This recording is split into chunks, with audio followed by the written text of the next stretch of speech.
Selamat sore Tribuners, Anda sedang menyaksikan live update Tribun News bersama saya Firda Nanda. Sore ini kan kami sajikan informasi terkini dan menarik untuk Anda yang dilaporkan secara langsung oleh reporter kami di lapangan. Dan inilah live update selengkapnya.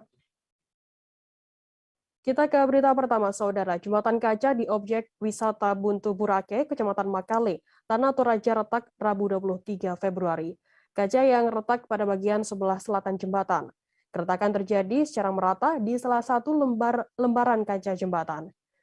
Jembatan yang menghabiskan anggaran 3,9 miliar ini belum kunjung diperbaiki oleh pihak terkait.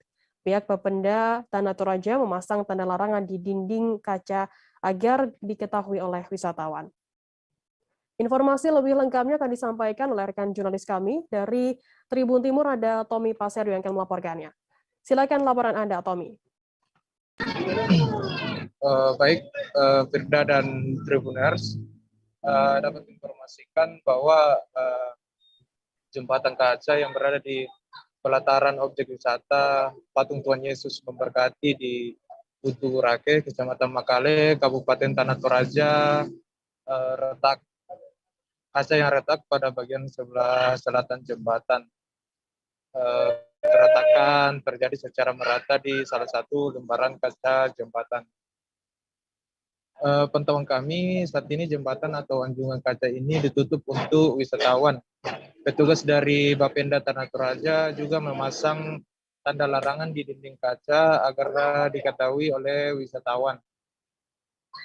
Jadi penutupan ini dilakukan untuk menghindari kejadian tak terduga atau demi keamanan dan keselamatan para wisatawan. Meski ditutup, dari hasil pantauan kami, tak satupun petugas yang berjaga di jembatan kaca yang berada di atas jurang setinggi kurang lebih 1.200 meter tersebut. Petugas hanya berjaga di loket tiket jalan masuk objek wisata. Sementara itu, Kepala Dinas Perumahan Rakyat dan Kawasan Permukiman atau PRKP Tanah Toraja, Daud Balalembang mengatakan bahwa perbaikan jembatan Burake sudah dalam tahap perhitungan. Nantinya pemeliharaan dilakukan secara menyeluruh di objek wisata Primadona Tanah Toraja tersebut. Ia juga memastikan perbaikan akan dilakukan pada tahun ini. Daud juga menjelaskan bahwa selama kurang lebih 2 tahun jembatan yang retak tak kunjung diperbaiki karena terkendala anggaran akibat pandemi COVID-19. Menurutnya, objek wisata Burake juga dalam waktu yang lama tidak menerima kunjungan wisatawan atau ditutup akibat pandemi COVID-19. Dan perlu kami informasikan bahwa proyek jembatan kaca yang menelan biaya mencapai 3,9 miliar ini dirancang oleh PT Maribangun Persada Spesialis. Bahan yang digunakan berupa kaca yang tahan panas berstandar SNI yang dibuat Indonesia, tepatnya dari kota Surabaya. Saat ini saat masih dioperasikan maksud saya, wisatawan tidak diperkenankan memakai sepatu dan sendal saat hendak atau masuk ke jembatan kaca ini. Petugas telah menyediakan alas kaki khusus yang jumlahnya 20 pasang. Alas kaki itu diimpor langsung dari negara Cina dan disediakan oleh Dinas Pariwisata Tanah Toraja. Jadi untuk masuk ke jembatan kaca tersebut, wisatawan harus membayar Rp 50.000 itu di luar biaya tiket. Seperti itu, Firda. Baik, terima kasih rekan jurnalis dari Tribun Timur, Tommy Pasero atas laporannya. Selamat bertugas kembali. Kita beralih ke informasi selanjutnya, Saudara. Gelanggang olahraga atau GOR Saburai di Enggal Tanjung Karang Pusat, Bandar Lampung sempat mencari ikon kebanggaan masyarakat Bandar Lampung. Sejumlah event-event olahraga tingkat nasional digelar di GOR Saburai. Namun beberapa tahun terakhir keadaannya kian memprihatinkan. Kondisi fisik bangunan banyak mengalami kerusakan. Sempat direnovasi pada tahun 2019, namun sampai saat ini terbengkalai dan tidak kunjung selesai. Informasi lebih lengkapnya akan disampaikan oleh rekan jurnalis kami dari Tribun Lampung, ada Jovita Husin yang akan melaporkannya. Silakan laporan Anda, Jovita. Oke, baik Firda, bisa saya sampaikan bahwa Gor Saburai sempat hendak direnovasi oleh pemerintah setempat pada tahun 2019. Namun sampai sekarang bisa dilihat sendiri dari tayangan yang bisa kami sampaikan kemarin itu tidak terurus dan sampai sekarang belum juga selesai. Bahkan di pertengahan atau bulan September tahun 2020 sempat terjadi insiden kebakaran yang menyebabkan sebagian bangunan mengalami kebakaran. Untuk diketahui juga bahwa GOR ini terakhir kali digunakan pada tahun 2018. Sampai saat ini bisa dilihat kondisinya cukup memprihatinkan, di mana banyak tumbuhan liar dan sebagian atap juga mengalami jebol atau tidak terawat. Masyarakat pun berharap pemerintah bisa memperhatikan untuk melakukan perbaikan untuk GOR tersebut, karena GOR ini sendiri bisa dikatakan menjadi kebanggaan masyarakat Bandar Lampung. Untuk kondisi bagian dalam GOR sendiri bisa dilihat juga bahwa tampak memprihatinkan, seperti cat yang mulai ngelupas dan atap yang bolong. Untuk sebagian waktu atau beberapa saat warga menduga GOR ini dimanfaatkan untuk hal yang tidak baik, seperti digunakan untuk anak muda nongkrong atau melakukan pesta miras. Hal tersebut bisa dilihat dari beberapa pecahan botol kaca yang ditinggalkan di wilayah sekitar. Demikian, Firda. Baik, terima kasih rekan jurnalis dari Tribun Lampung, Joviter Hudsin, atas laporan Anda. Selamat bertugas kembali. Tribuners, kita beralih ke informasi selanjutnya. Gempa bumi kembali mengguncang Sumatera Barat pada Jumat hari ini, 25 Februari 2022. Gempa bumi berkekuatan 6,2 magnitudo dan 5,2 magnitudo berpusat di Pasaman Barat dengan kedalaman 10 km. Gempa pertama berkekuatan 5,2 magnitudo terjadi sekira pukul 8 lebih 35 menit waktu Indonesia Barat. Sementara gempa berkekuatan 6,2 magnitudo terjadi sekira pukul 8 pagi lebih 39 menit waktu Indonesia Barat. Untuk mengetahui informasi lengkapnya mengenai kronologi hingga kepanikan saat terjadi gempa dan juga update kerusakan dan juga dampak-dampak lainnya akibat gempa ini, kami sudah tersambung dengan jurnalis dari Tribun Padang, ada Fuadi Zikri yang akan melaporkannya. Zikri, silakan laporan Anda. Ya, selamat siang rekan Firda. Selamat siang juga Tribuners semua. Dapat kami sampaikan bahwa memang pasca gempa yang terjadi pada pagi tadi meluluhlantahkan sebagian rumah warga yang berada di Kabupaten Pasaman dan Pasaman Barat. Memang di daerah ini merupakan daerah yang menjadi titik pusat gempa yang terjadi, Frida. Berdasarkan pantauan Tribun di lokasi, beberapa titik lokasi tadi seperti di daerah Salemen, Malampah, Kabupaten Pasaman, banyak rumah warga yang mengalami kerusakan berat, bahkan ada rumah warga yang rata dengan tanah akibat gempa yang meluluhlantahkan daerah tersebut. Nah, di daerah lainnya juga terjadi hal yang sama. Rumah warga banyak yang mengalami kerusakan sehingga tidak dapat digunakan lagi dan warga saat ini mengungsi di depan rumah di tempat pengungsian sementara yang dibangun. Selain itu, di beberapa daerah lainnya juga terjadi likuifaksi di daerah tersebut, longsoran karena dipicu akibat gempa. Nah, di sana berdasarkan informasi dari warga, longsor menghambat aliran sungai sehingga dikhawatirkan akan menimbulkan air bah ketika hujan datang. Untuk korban sendiri, rekan Frida, saat ini berdasarkan informasi dari BPBD setempat, terdapat 5 orang warga yang meninggal tertimpa reruntuhan serta puluhan warga yang mengalami luka ringan hingga mengalami luka berat. Dari beberapa yang mengalami luka berat itu, saat ini juga sudah ada yang dirujuk ke rumah sakit RSUD yang berada di pusat kabupaten. Hingga saat ini, rekan Frida, pemerintah masih melakukan pendataan terhadap rumah-rumah yang terdampak gempa ini. Berdasarkan informasi dari BPBD, ada ratusan rumah warga yang memang terdampak kerusakan akibat gempa ini. Untuk kebutuhan masyarakat sendiri saat ini, Frida, adalah pasokan listrik yang memang di lokasi saat ini sedang padam sejak gempa tersebut terjadi. Kemudian warga juga berharap adanya air bersih untuk konsumsi harian dan juga terpal sebagai tempat pengungsian. Memang saat ini warga hanya menggunakan tempat-tempat sisa dari perkebunan yang dibangun untuk tempat berteduh di luar rumah. Demikian Frida dapat disampaikan. Baik, terima kasih rekan jurnalis dari Tribun Padang atas laporannya. Tadi laporannya ada ratusan rumah warga yang terdampak dari gempa 6,2 skala Richter yang mengguncang di Sumatera Utara. Kita beralih ke informasi selanjutnya, Saudara. Jelang aksi damai 2502 yang digelar Persaudaraan Alumni 212 di depan Kedutaan Besar India di Gamator Kuningan, Jakarta Selatan, polisi telah menyiapkan skema pengamanan. Sekitar 400 personel gabungan dikerahkan untuk mengamankan aksi yang bertema solidaritas untuk Muslim India tersebut.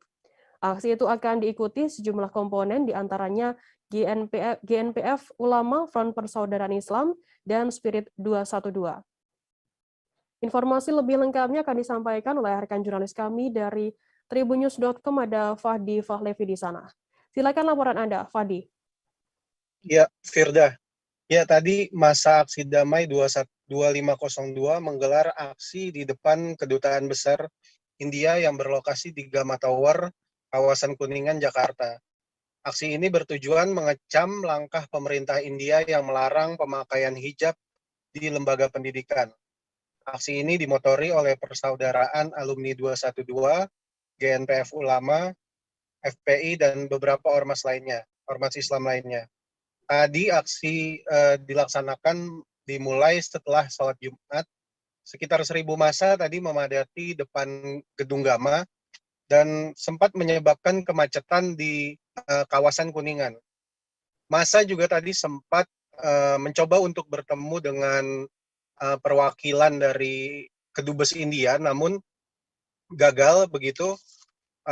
Di akhir aksi tadi massa sempat membacakan pernyataan sikap, yaitu mengecam keras perlakuan negara India yang tidak menghormati hak asasi manusia Muslim India, terutama hak menjalankan agama. Lalu mengutuk keras pembiaran negara atas kekerasan sistematis yang dilakukan oleh kelompok ekstremis terhadap Muslim India.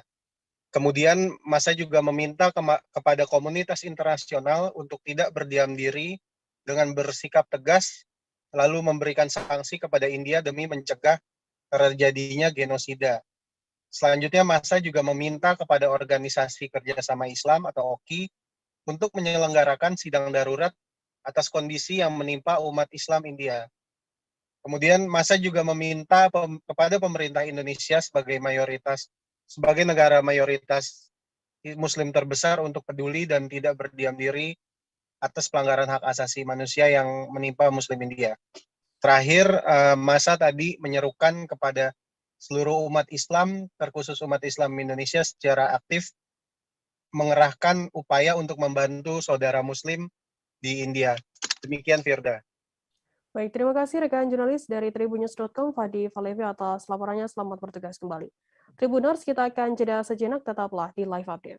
Oke, apa kabar Bang Arif di sini untuk strateginya? Kalau saya sendiri di Gimik 37 ini yang semalam baru mulai, saya udah sebenarnya aku nggak ngerasa itu penangkapan atau penggerbegan atau apapun itu, karena gini loh, posisinya aku jadi kita mengenal disebut dengan stroke yang tidak berdarah dengan stroke yang berdarah. Stroke yang tidak berdarah itu biasanya ditandai dengan adanya penyumbatan. Kalau itu terjadi di sini mungkin pikirnya tidak ke situ kali ya, tapi kalau di Korea atau di Kamboja itu ada beberapa paper yang saya itu mas ya dulunya tukang koran. Oh gitu ya, tukang koran ya, saya baca itu Pak. Tuh kan pernah baca kan ya. Jadi kalau saya jadi pangdam itu udah bersyukur banget si anak ini dijadikan sebagai tersangka begitu ya. Kalau ini kita bicara yang di luar kasus Sebongondo ya, dengan nama hujan shower, di mana terdapat batas jelas antara daerah hujan dan tidak hujan yang biasanya terjadi pada fase awal mature stage atau tahap dewasa. Berbahaya itu Kang. Jadi mulai artinya terjadinya perlembekan. Nah itu untuk penetrasi akan sulit. Gitu ya. Dok, saya ini menurut saya memang tidak mudah, bukan urusan tanah diambil. Kalau misalnya Amerika Serikat sekarang, Rasulullah mengatakan dalam sebuah hadis bahwa berpuasa di 6 hari Syawal itu. Oke, apa kabar Bang Arif di sini untuk strateginya? Kalau saya sendiri di Jumik 37 ini yang semalam baru mulai, saya udah sebenarnya aku nggak ngerasa itu penangkapan atau penggerebegan atau apapun itu, karena gini loh, posisinya aku kriteria. Jadi kita mengenal disebut dengan stroke yang tidak berdarah dengan stroke yang berdarah. Stroke yang tidak berdarah itu biasanya ditandai dengan adanya penyumbatan. Kalau itu terjadi di sini mungkin pikirnya tidak ke situ kali ya, tapi kalau di Korea atau di Kamboja itu ada beberapa paper yang Saya itu Mas, dulunya tukang koran. Oh gitu ya. Tukang koran. Ya, saya baca itu Pak. Tuh kan, pernah baca kan? Jadi kalau saya jadi Pangdam, itu udah bersyukur banget. Si anak ini dijadikan sebagai tersangka begitu. Ya, kalau ini kita bicara yang di luar kasus Situbondo ya. Dengan nama hujan shower, di mana terdapat batas jelas antara daerah hujan dan tidak hujan yang biasanya terjadi pada fase awal mature stage atau tahap Berbahaya dewasa. itu Kang. Jadi mulai artinya terjadinya perlempekan. Nah itu untuk penetrasi akan sulit begitu ya. Dok, saya ini menurut saya memang tidak mudah, bukan urusan tanah diambil. Kalau misalnya Amerika Serikat sekarang, Rasulullah mengatakan dalam sebuah hadis bahwa berpuasa di 6 hari Syawal itu. Oke, apa kabar Bang Ariski di sini untuk strateginya? Kalau saya sendiri di Jumik 37 ini yang semalam baru mulai, saya udah sebenarnya aku nggak ngerasa itu penangkapan atau penggerebegan atau apapun itu, karena gini loh, posisinya aku kriteria. Jadi kita mengenal disebut dengan stroke yang tidak berdarah dengan stroke yang berdarah. Stroke yang tidak berdarah itu biasanya ditandai dengan adanya penyumbatan. Kalau itu terjadi di sini mungkin pikirnya tidak ke situ kali ya, tapi kalau di Korea atau di Kamboja itu ada beberapa paper yang Saya itu Mas, dulunya tukang koran. Oh gitu ya. Tukang koran. Ya, saya baca itu Pak. Tuh kan, pernah baca kan? Jadi kalau saya jadi Pangdam, itu udah bersyukur banget. Si anak ini dijadikan sebagai tersangka begitu. Ya, kalau Terima kasih Anda masih bersama kami di Live Update. Kita beralih ke informasi selanjutnya, Saudara. Masyarakat Kabupaten Ogan Komering Ulu geger menyusul ditemukannya ribuan liter minyak goreng yang disimpan di rumah sales berinisial FE 37 tahun di Kecamatan Batu Raja Timur, Kabupaten Ogan Komering Ulu, Provinsi Sumatera Selatan. Sebanyak 3.780 liter atau setara dengan 3,7 ton minyak goreng. Di saat terjadi kelangkaan ini, minyak goreng membuat geram masyarakat. Temuan 3,7 ton minyak tersebut ditemukan dalam 210 jerigen, setiap jerigennya berisi 18 liter. Informasi lebih lengkapnya akan disampaikan oleh rekan jurnalis kami dari Sriwijaya Post, ada Leni Juwita yang akan melaporkannya. Silakan Leni, laporan Anda.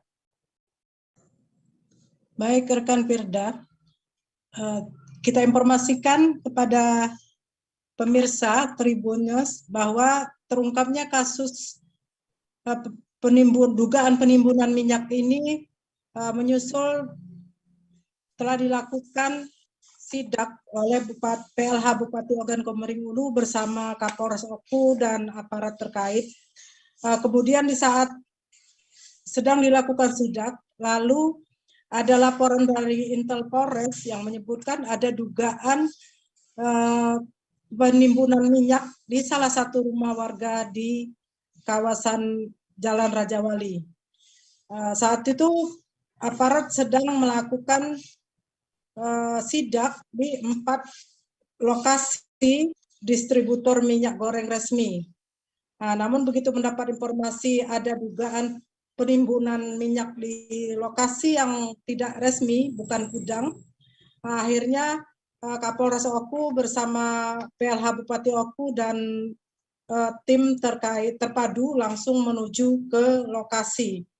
Sesampai di rumah tersebut, memang ditemukan 3.000-an liter minyak goreng dalam kemasan jerigen. Nah, selanjutnya saat itu juga ada salah seorang yang mengaku sebagai sales minyak goreng berinisial FE. Nah, untuk mengantisipasi terjadinya hal-hal yang tidak diinginkan, sales berinisial SE berikut barang buktinya ribuan liter minyak goreng tersebut langsung diamankan ke Mapolres Oku. Nah, saat ini kasus ini terus didalami dari aparat kepolisian karena di saat ini juga sedang terjadi kelangkaan minyak goreng di Kabupaten Ogan Komering Ulu. Nah, temuan ini menjadi sangat menjadi viral dan masyarakat banyak yang geram di saat orang antri mencari minyak, namun ada ditemukan minyak goreng yang berlimpah yang tidak jelas kemana peruntukannya.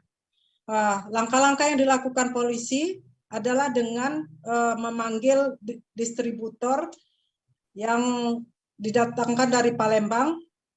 Kemudian minyak-minyak goreng tersebut juga sudah diamankan di Mapolres Oku. Saat ini 6 saksi sudah diperiksa.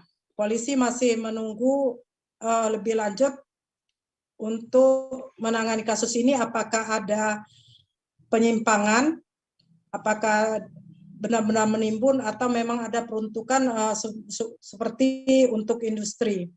Nah, saat ini polisi masih mendalami kasus tersebut. Apabila nanti ditemukan memang barang tersebut ditimbun, maka akan dilakukan proses hukum lebih lanjut.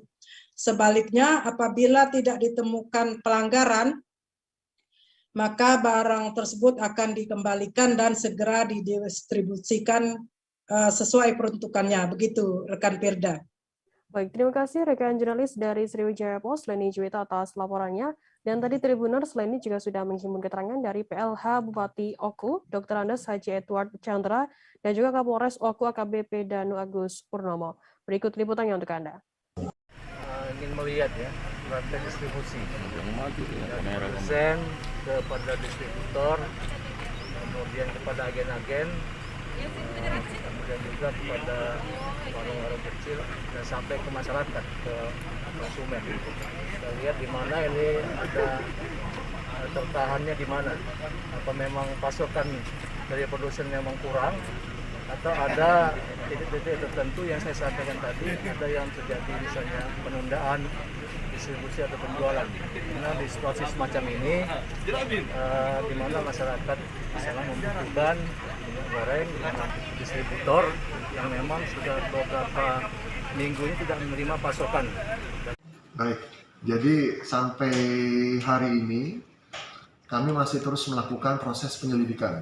Jadi penyelidikan ini masih belum selesai dan kami juga belum menetapkan pihak-pihak yang akan menjadi tersangka pada kasus ini. Kita berupaya untuk mengklarifikasi bahwa minyak goreng yang kita temukan di salah satu rumah penduduk ini apakah memang sesuai peruntukannya atau tidak. Apakah ada indikasi penimbunan atau tidak. Jadi kita ingin memastikan semuanya sehingga memang kita dapatkan informasi yang jelas. Dan apabila memang ternyata atau ada indikasi pelanggaran atau tindak pidana berupa penimbunan sembako atau saat ini minyak goreng yang sedang langka tersebut, maka kami akan laksanakan tindakan sesuai dengan ketentuan yang berlaku. Ada pelanggaran, bagaimana sikap kita? Apabila tidak ada pelanggaran, yang jelas kita segera juga akan sampaikan kepada pemilik barang tersebut untuk bisa langsung didistribusikan. Karena apabila misalkan memang ternyata barang itu dialokasikan, apakah itu untuk keperluan industri atau keperluan lainnya, dan itu bisa dibuktikan dengan surat izin maupun administrasi lainnya, yang jelas kita pasti akan menyampaikan kepada pemilik barang tersebut untuk bisa melaksanakan atau meneruskan kegiatan tersebut. Ini cepat tuntas. Pihak kepolisian sendiri apakah ada targetan gitu berapa lama bisa mengungkap kasus ini? Yang jelas sesegera mungkin. Tadi kami sudah jelaskan bahwa kami telah memanggil dalam hal ini kita mengundang pemilik dari minyak tersebut, kemudian juga kami juga mengambil keterangan dari ada 2 orang tenaga buruh yang membantu untuk memindahkan. Kemudian juga beberapa masyarakat yang sudah membeli, kita berupaya untuk cari informasi di situ. Kemudian kita juga akan mengecek. Kita akan berupaya untuk mengambil keterangan dari pemilik barang atau distributor yang mengirim barang tersebut dari Palembang. Percepatan vaksinasi COVID-19 di wilayah Kabupaten Kepulauan Talaut terus digenjot. Polres Talaut optimis bisa memenuhi target yang diminta, yakni 80%. Saat ini untuk data capaian vaksin COVID-19 untuk tahap pertama sudah memenuhi target. Sementara untuk tahap kedua saat ini sudah mencapai 80%, mendekati capaian target vaksinasi. Informasi lebih lengkapnya akan disampaikan oleh rekan jurnalis kami. Dari Tribun Manado ada Ivan Mamentiwalo yang akan melaporkannya. Silakan laporan Anda, Ivan. Ya, baiklah rekan Firda. Oke. Saat ini saya melaporkan dari Kabupaten Kepulauan Talaut di mana pihak Polres telah melaksanakan vaksinasi kepada warga di perbatasan saat ini. Jadi pencapaian vaksinasi saat ini Kabupaten Kepulauan Talaut itu hampir mendekati 80% dan artinya sudah akan mendekati target yang akan diberikan yang sudah diberikan oleh pemerintah. Jadi pemerintah saat ini terus menghimbau kepada warga, ya terutama warga di perbatasan untuk tetap melakukan vaksinasi karena vaksinasi dinilai aman bagi warga dan jangan terpengaruh dengan berita-berita hoax seperti itu, Firda. Ya, baik. Terima kasih rekan jurnalis dari Tribun Manado, Ivan, atas laporan Anda. Dan tadi Tribuners, Ivan juga sudah menghimpun keterangan dari Wakapolres Talaut, Kompol Demetrius Lariwo. Berikut liputannya untuk Anda. Jadi sesuai rilis yang dari provinsi yang kami terima, bahwa untuk Kabupaten Talaut sekarang sudah level 3, PKM level 3. Jadi untuk Sulawesi Utara memang tinggal satu yang level 2 daerah Bolmong Timur, Bolmong Utara, Bolmut. Yang lainnya level 3 maupun level 4. Jadi kalau level 4 sudah merah itu ada 4 nggak salah. Tapi ada semua di daratan. Manado, Minahasa, Bitung, Minahasa Utara, termasuk Sangihe. Tapi kita di sini masih level 3. Untuk pengamanan Pak di di pintu-pintu masuk atau seperti apa? Ya sekarang lagi digencar ini. Jadi untuk khusus para penumpang kapal laut, jadi sudah ada petugas yang vaksin ketika para penumpang yang berangkat ke Manado atau tempat yang lain kalau belum vaksin akan dilayani di pelabuhan. Itu setiap hari kapal, hari Selasa, Kamis dengan Sabtu. Pelaksanaan vaksinasi anak usia 6 hingga 11 tahun terus digencarkan di Kabupaten Tabalong, Kalimantan Selatan. Selain pemerintah Kabupaten Tabalong melalui Dinas Kesehatan setempat, vaksinasi juga didukung oleh Kodim 1008 Tabalong dan Polres Tabalong. Seperti dalam pelaksanaan yang dilakukan oleh jajaran Polres Tabalong pada Kamis 24 Februari di Pendopo Bersinar, Kelurahan Pembataan, Kecamatan Murung Pundak, Kabupaten Tabalong, Kalimantan Selatan. Vaksinasi bagi anak usia 6 hingga 11 tahun ini juga bertepatan pemantauan yang dilakukan oleh Kapolri secara virtual melalui video conference. Informasi lebih lengkapnya akan disampaikan oleh rekan jurnalis kami dari Banjarmasin Pos, ada Doni Usman yang akan melaporkannya. Silakan Doni, laporan Anda. Baik rekan Firda dan Tribuners, dapat saya laporkan semenjak dicanangkannya vaksinasi anak usia 6-11 tahun di Kabupaten Tabalong, Provinsi Kalimantan Selatan pada 13 Januari 2022 yang lalu oleh Bupati Tabalong, Haji Anang Sahfiani, kegiatan vaksinasi anak ini terus digencarkan bersamaan dengan vaksin bagi sasaran lainnya.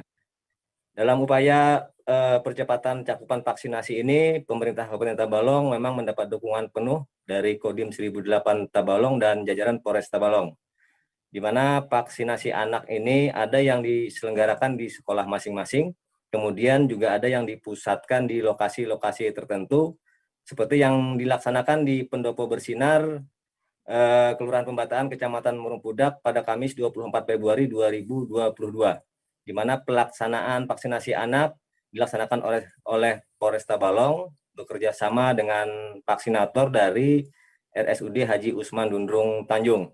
Nah, pelaksanaan kali ini menjadi rangkaian video conference jajaran Polres Tabalong dengan Kapolri, dan pada pelaksanaan vaksinasi di Pendopo, sasaran yang ditarget ada 134 orang pelajar dari sekolah dasar dengan pelayanan untuk suntikan dosis pertama dan juga dosis kedua.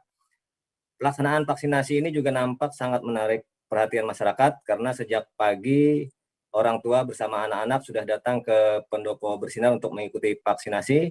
Dan menariknya dalam vaksinasi ini anak-anak juga diberi bingkisan setelah menjalani suntikan baik dosis pertama dan dosis kedua.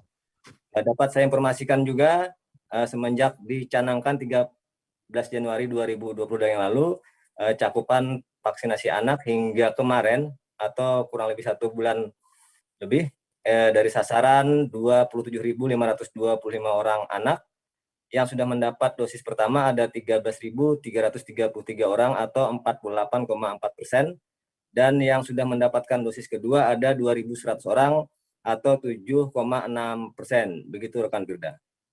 Baik, terima kasih rekan jurnalis dari Banjarmasin Post, Doni Usman atas laporannya. Dan tadi Tribuners, jurnalis kami juga sudah menghimpun keterangan dari Kapolsek Murung Pudak, AKP Samsul Suargana. Berikut liputannya untuk Anda. Vaksinasi yang ke-1 dan ke-2 untuk anak-anak usia 6 sampai 11 tahun.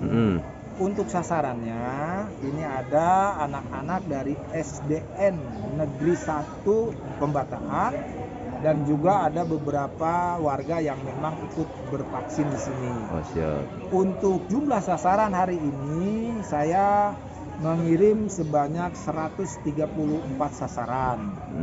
Nah, dari anak usia 6 sampai 11. Sampai 11. Jenis vaksinnya kan? Untuk jenis vaksin yang digunakan, karena ini vaksin terhadap anak-anak, jadi menggunakan vaksin Sinovac. Selain di sini, kami dari Polsek Murung Pudak juga bekerja sama dengan PKM Mabuun.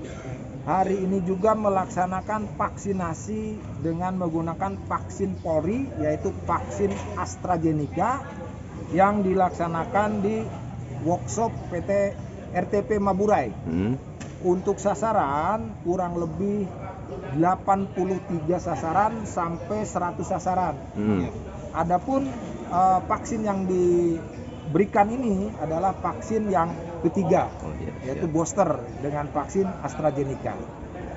Kerjasamanya dengan Puskesmas mana dan yang kalau dengan Puskesmas Mabuun. Oh, Mabuun, siap. Vaksin yang digunakan adalah vaksin Polri AstraZeneca. Karena kemarin kami dapat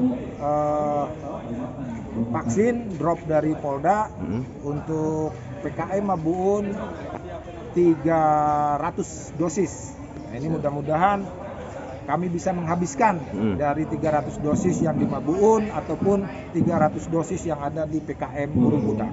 Dan kalau boleh tahu mungkin sampean ingat capaian untuk Kecamatan Murung Pudak sendiri vaksinasinya berapa dan perkiraan? Kalau secara persentasi sudah mencapai sekitar 89, hampir ke 90 dan Media sosial Facebook di Kota Manado kini dihebohkan dengan adanya postingan Keisha Rugian, di mana dalam postingannya Keisha menulis saudaranya menjadi korban panah wayar di wilayah Kepolisian Wenang, Polresta Manado.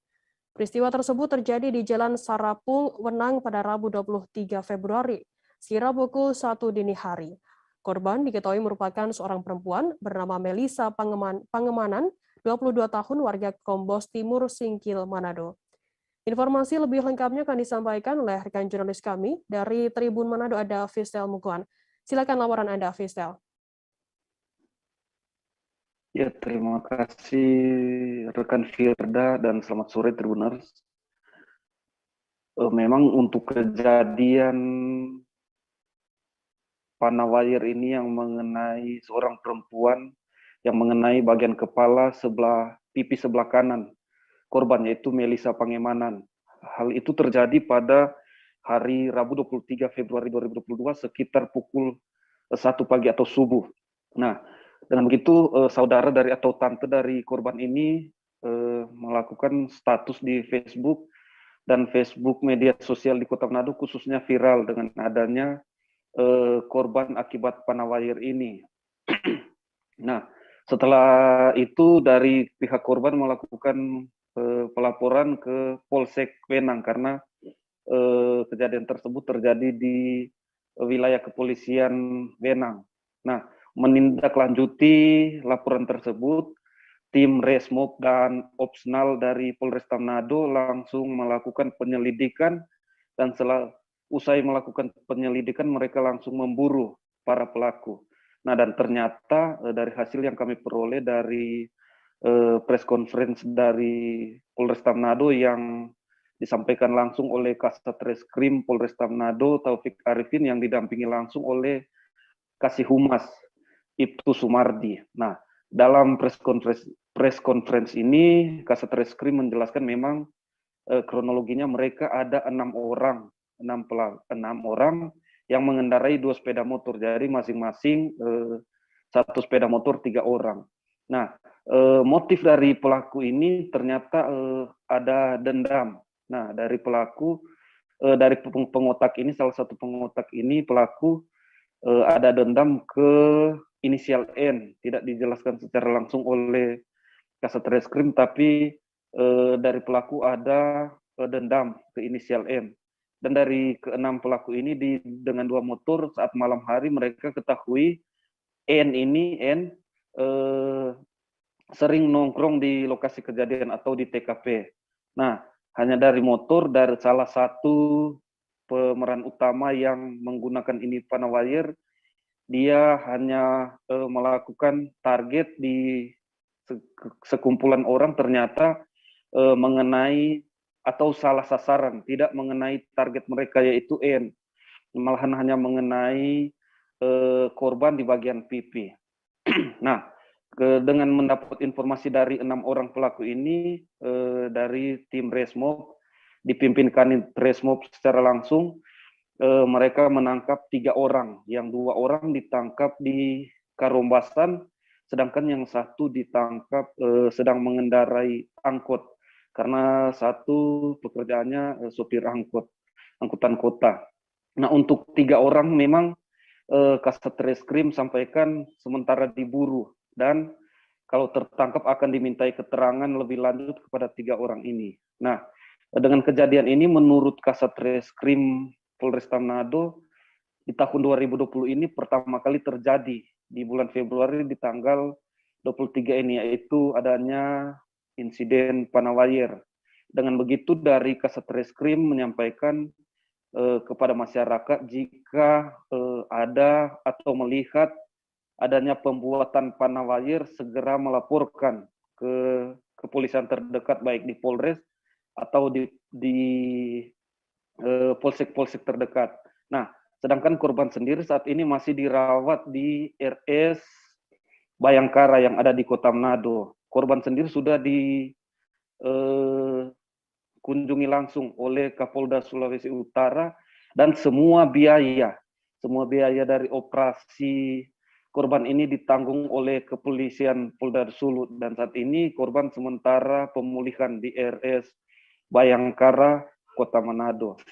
Jadi dari 3 orang ini Tribuners masih diburu oleh kepolisian Polresta Manado yang masih buron akan dimintai keterangan lebih lanjut. Demikian rekan Firda. Baik, terima kasih rekan jurnalis dari Tribun sana dan selamat bertugas kembali. Tribuners, kita akan jeda sejenak, tetaplah di Live Update. Oke, apa kabar Bang Arief di sini untuk strateginya? Kalau saya sendiri di Gimik 37 ini yang semalam baru mulai, saya udah sebenarnya aku nggak ngerasa itu penangkapan atau penggerbegan atau apapun itu, karena gini loh, posisinya aku kriteria. Jadi kita mengenal disebut dengan stroke yang tidak berdarah dengan stroke yang berdarah. Stroke yang tidak berdarah itu biasanya ditandai dengan adanya penyumbatan. Kalau itu terjadi di sini mungkin pikirnya tidak ke situ kali ya, tapi kalau di Korea atau di Kamboja itu ada beberapa paper yang saya itu Mas, ya, dulunya tukang koran. Oh gitu ya, tukang koran. Ya, saya baca ya Pak. Tuh kan, pernah baca kan? Ya. Jadi kalau saya jadi pangdam itu udah bersyukur banget. Si anak ini dijadikan sebagai tersangka begitu. Ya, kalau ini kita bicara yang di luar kasus Sebongombo ya. Dengan nama hujan shower, di mana terdapat batas jelas antara daerah hujan dan tidak hujan yang biasanya terjadi pada fase awal mature stage atau tahap berbahaya itu Kang. Jadi mulai artinya terjadinya perlembekan. Nah itu untuk penetrasi akan sulit. Gitu ya. Dok, saya ini menurut saya memang tidak mudah, bukan urusan tanah diambil.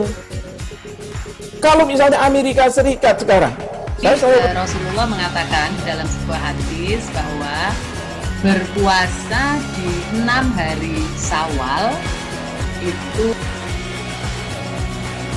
Oke, apa kabar Bang Aris di sini dengan strateginya? Kalau saya sendiri di Gimik 37 ini yang semalam baru mulai, saya udah sebenarnya aku nggak ngerasain penangkapan atau penggerebekan atau apapun itu, karena gini loh, posisinya aku kriteria. Jadi kita mengenal disebut dengan stroke yang tidak berdarah dengan stroke yang berdarah. Stroke yang tidak berdarah itu biasanya ditandai dengan adanya penyumbatan. Kalau itu terjadi di sini mungkin pikirnya tidak ke situ kali ya, tapi kalau di Korea atau di Kamboja itu ada beberapa paper yang saya itu Mas, ya, dulunya tukang koran. Oh gitu ya, Tukang koran. Ya, saya baca ya, Pak. Tuh kan, pernah baca kan? Ya. Jadi kalau saya jadi tanggam, itu udah bersyukur banget. Si anak ini dijadikan sebagai tersangka begitu. Ya, kalau ini kita bicara yang di luar kasus Sebongombo ya. Dengan nama hujan shower, di mana terdapat batas jelas antara daerah hujan dan tidak hujan yang biasanya terjadi pada fase awal mature stage atau tahap berbahaya dewasa. itu Kang. Jadi mulai artinya terjadinya perlembekan. Nah itu untuk penetrasi akan sulit. Gitu, ya. Dok, saya ini menurut saya memang tidak mudah, bukan urusan tanah diambil. Kalau misalnya Amerika Serikat sekarang, Rasulullah mengatakan dalam sebuah hadis bahwa berpuasa di 6 hari Syawal itu. Oke, apa kabar Bang Aris di sini dengan strateginya? Kalau saya sendiri di Gimik 37 ini yang semalam baru mulai, saya udah sebenarnya aku nggak ngerasain penangkapan atau penggerebekan atau apapun itu, karena gini loh, posisinya aku kriteria. Jadi kita mengenal disebut dengan stroke yang tidak berdarah dengan stroke yang berdarah. Stroke yang tidak berdarah itu biasanya ditandai dengan adanya penyumbatan. Kalau itu terjadi di sini mungkin pikirnya tidak ke situ kali ya, tapi kalau di Korea atau di Kamboja itu ada beberapa paper yang saya itu Mas, ya, dulunya tukang koran. Oh gitu ya, Tukang koran. Ya, saya baca ya, Pak. Tuh kan, pernah baca kan? Ya. Jadi kalau saya jadi tanggam, itu udah bersyukur banget. Si anak ini dijadikan sebagai tersangka begitu.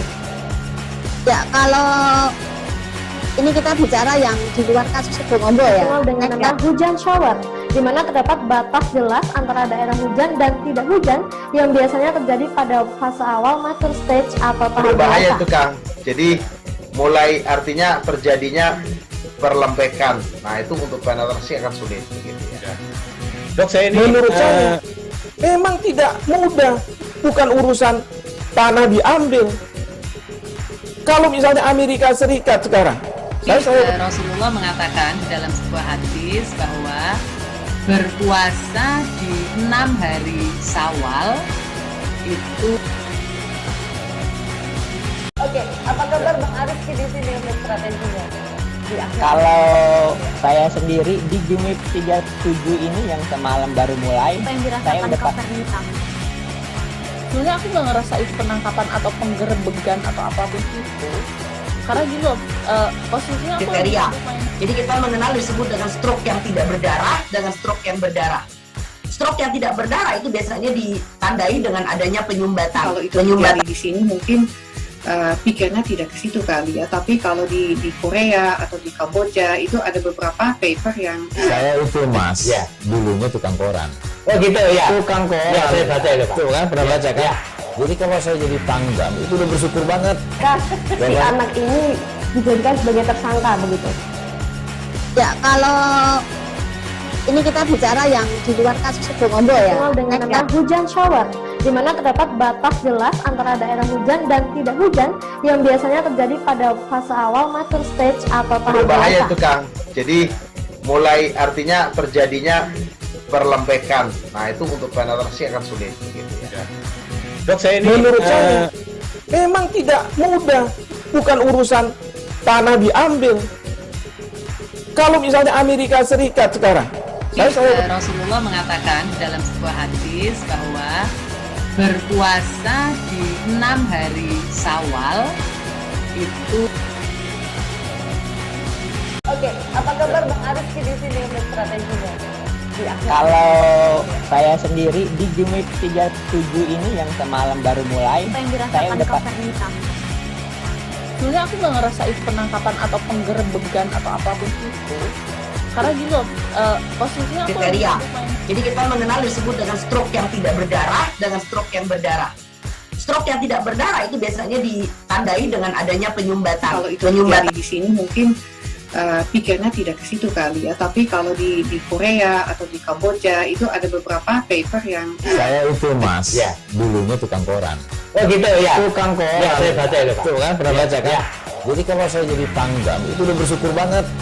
Si anak ini dijadikan sebagai tersangka begitu. Ya, kalau ini kita bicara yang di luar kasus Situbondo ya, dengan nama hujan shower, di mana terdapat batas jelas antara daerah hujan dan tidak hujan yang biasanya terjadi pada fase awal mature stage atau tahap Berbahaya dewasa. itu Kang. Jadi mulai artinya terjadinya perlembekan. Nah itu untuk penetrasi akan sulit. Gitu, ya. Dok, saya ini menurut saya memang tidak mudah, bukan urusan tanah diambil. Kalau misalnya Amerika Serikat sekarang, Rasulullah mengatakan dalam sebuah hadis bahwa berpuasa di 6 hari Syawal itu. Oke, apa kabar Bang Arif di sini untuk strateginya? Kalau saya sendiri di Game Week 37 ini yang semalam baru mulai, Apa yang saya dirasakan udah Kak Fernita? Sebenarnya aku nggak ngerasa itu penangkapan atau penggerebegan atau apapun itu. Karena gini loh, posisinya aku kriteria. Jadi kita mengenal disebut dengan stroke yang tidak berdarah dengan stroke yang berdarah.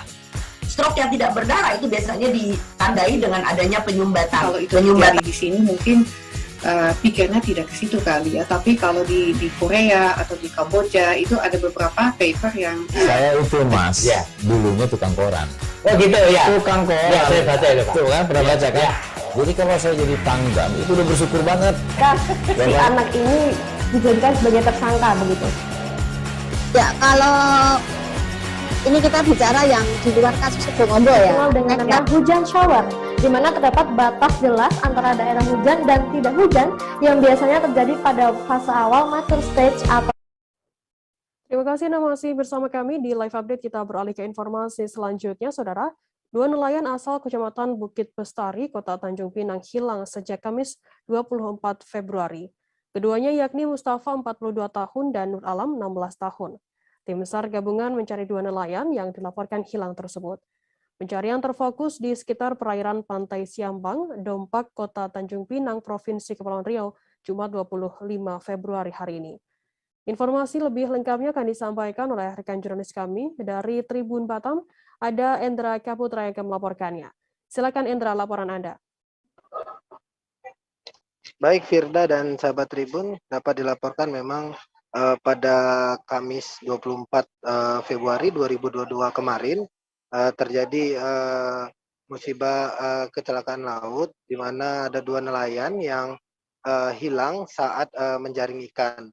Nah, dari laporan yang diterima oleh tim SAR pada kemarin malam itu sudah melakukan pencarian hingga pukul 23.00 waktu Indonesia Barat. Namun kemarin malam belum membuahkan hasil dan tadi pagi di 25 Februari 2022 tim SAR gabungan melanjutkan proses pencarian terhadap dua nelayan tersebut dan pada pukul 08.00 waktu Indonesia Barat satu korban bernama Nur Alam yang berumur 16 tahun berhasil ditemukan dalam keadaan meninggal dunia. Dapat diinformasikan juga Firda dan sahabat Tribun, dua nelayan ini adalah bapak anak dan yang masih ditemukan hingga sampai saat ini adalah anak dari bapak tersebut. Dan bapak dari anak tersebut yang bernama Mustafa yang berumur 41 tahun masih dalam proses pencarian. Tadi kita juga sudah mewawancarai Ketua RW setempat, Bapak Gafar, menyampaikan bahwa memang pada pagi hari pukul 7 pagi itu Bapak anak ini berpamitan dengan keluarganya untuk menjaring ikan. Namun hingga pukul 23.00 waktu Indonesia Barat, Bapak anak ini tidak kunjung pulang dan akhirnya keluarga memutuskan untuk melapor kepada RW setempat hingga melapor kepada tim SAR.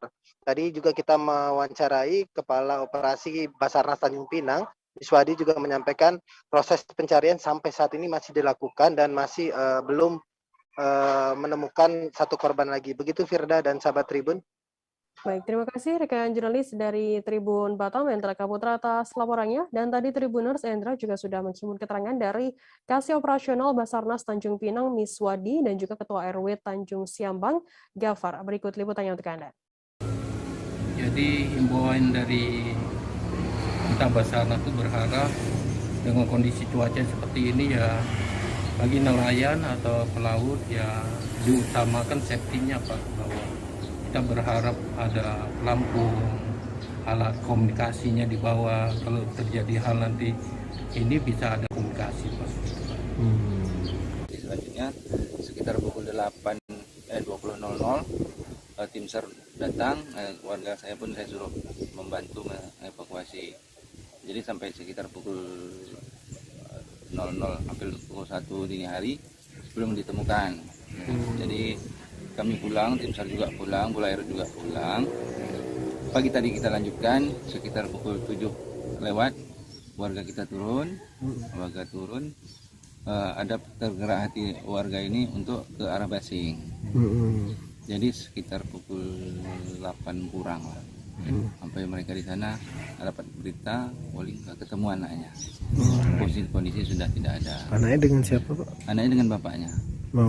Jadi dia berdua sama anaknya, Pak Mustafa ini dengan anaknya bernama Nur Alam. Dia dua beranak pergi.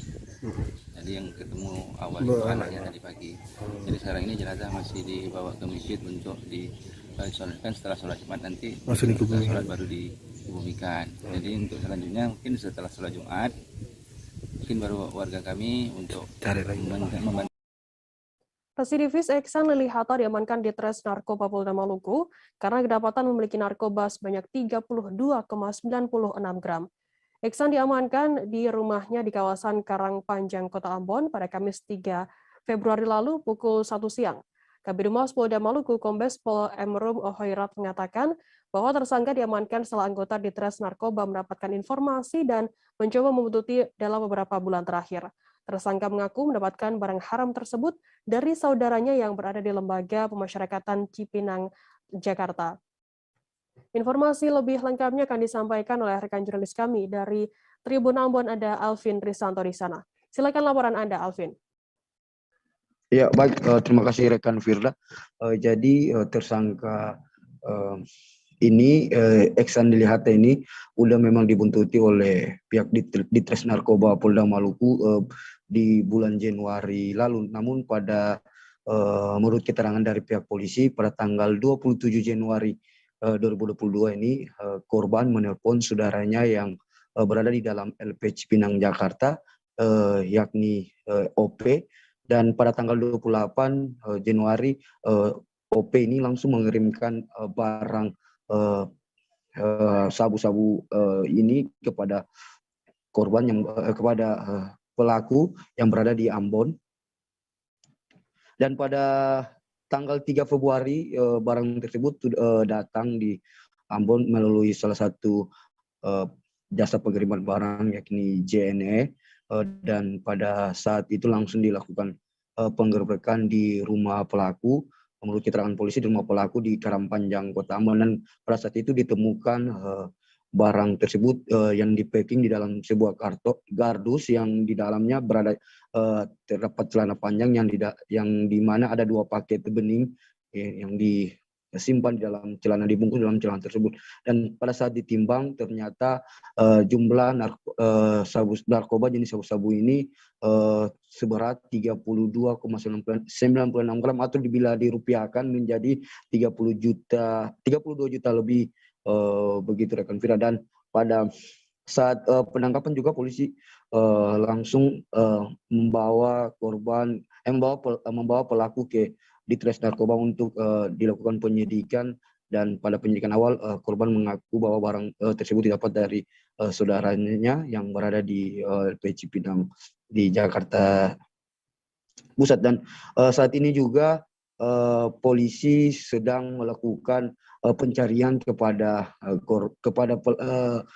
Saudara juga pelaku yang saat ini masih buron yakni JL yang sudah diketahui identitas namun saat ini belum tahu keberadaannya, dan polisi